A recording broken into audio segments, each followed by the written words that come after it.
A lot of friends have asked me recently, why did you do the solar water pump circuit? I'll talk to you briefly today. Why did I choose to start a solar water pump company? First of all, I have been running a factory for many years. I always believe that an enterprise wants to develop well. It's about being creative and choosing something niche. Of course, 7 or 8 years ago, solar water pumps are relatively niche in the industry. And a little edgy. And by edgy, I mean technological, including in its application field. Second point.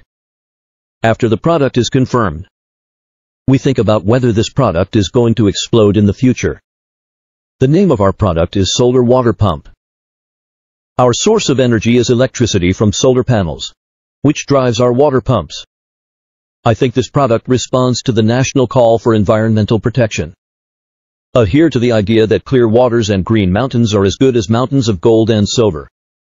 He fits the clean energy bill. From a small point of view, I went to many foreign countries a few years ago. I see a lot of places where people can't drink water. The main reason for the lack of water is the lack of electricity. Many foreign local power grid is very underdeveloped, so our product is very suitable for them. Then, I also hope that through our product, people can drink water in any place that lacks electricity abroad. That's one of the reasons we made this product.